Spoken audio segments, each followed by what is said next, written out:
দুনিয়ার সব কিছু একদিকে আর আমার ছোট মাছের প্রতি ভালোবাসা আরেকদিকে। খেতে বসে যদি দেখি যে কোনো প্রকারের ছোট মাছ আম্মু রান্না করছে, আমার মনে কি যে আনন্দ, আহা!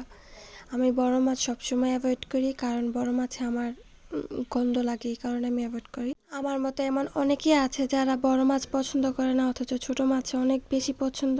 আমার তো ছোট মাছের মধ্যে কই মাছ, তারপর ট্যাংরা মাছ, বাইম মাছ, এই মাছগুলো অনেক বেশি মজা লাগে। আর আমার সব থেকে বেশি ছোট মাছ রান্না মজা হয় কি আমার মামানির হাতের। আমার মামানির হাতের ছোট মাছ রান্না খাইলে আপনি ফ্যান হয়ে যাবেন, অনেক অনেক অনেক বেশি মজা। আজকে আম্মু মলায় মাছ রান্না করবে, আর আপনাদের এলাকায় এই মাছটাকে কি নামে ডাকে অবশ্যই কমেন্ট করে জানাবেন।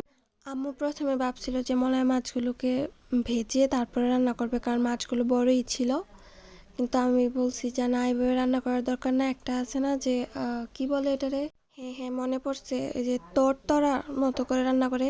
তরতরাটা অন্যভাবে রান্না করা যায়, সব কিছু একসাথে মাখায়, কিন্তু আমাদের যেহেতু আগে মশলা সব আম্মু বেজে ফেলছিল, এই কারণে আমাদের এইভাবে রান্না করতে হয়। তো এইভাবে মজা আপনি বাসায় ট্রাই করতে পারেন। আর সবশেষে আম্মু ধনেপাতা দিয়ে তরকারিটা রান্না শেষ করলো। তো আজকের ভিডিওটি এখানেই। আল্লাহ হাফেজ ফর টুডে।